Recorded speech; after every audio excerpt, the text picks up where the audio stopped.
ورحمة الله تعالى وبركاته. نتمنى هذا الفيديو يلقاكم في احسن الاحوال. اليوم حضرت معكم واحد الطاجين ملالي عروبي بجميع الخضر باللوبيا الشعراء والفول والبطاطا الحمراء والبطاطا البيضاء والزيتون الاحمر. راه تيجي رائع بزاف. على بركة الله ما غاديش نطولوا، غندوزو مباشرة لطريقة التحضير. اليوم الحد وقلت غادي نحضر واحد الطاجين تنكونوا جالسين كاملين ولادي ما قاريينش وانا ما خداماش. قلت علاش لا، غادي نصور معكم الطاجين اللي غادي عروبي بجميع تقريبا الخضر. المهم عندكم في القناه كيفاش نقلي اللحم وتندير البصله والربيع وكلشي. دابا خديت اللوبيا الشعراء، سلقتها نص سلقه، غيكون باللوبيا الشعراء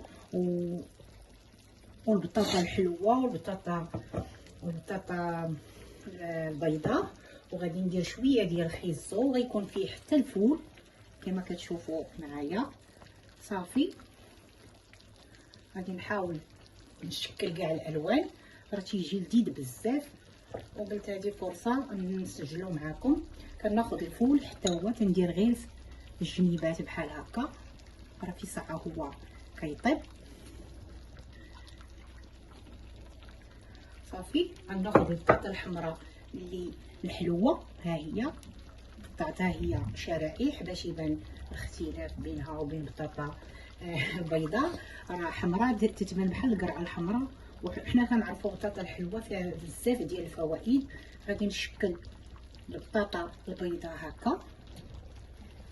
صافي وغادي ندير الزيتون الاحمر ندير المرقه هكا، وغادي ندير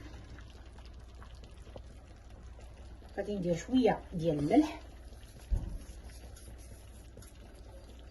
وشويه ديال البزار من الفوق، وغادي ندير الفلفله الحاره.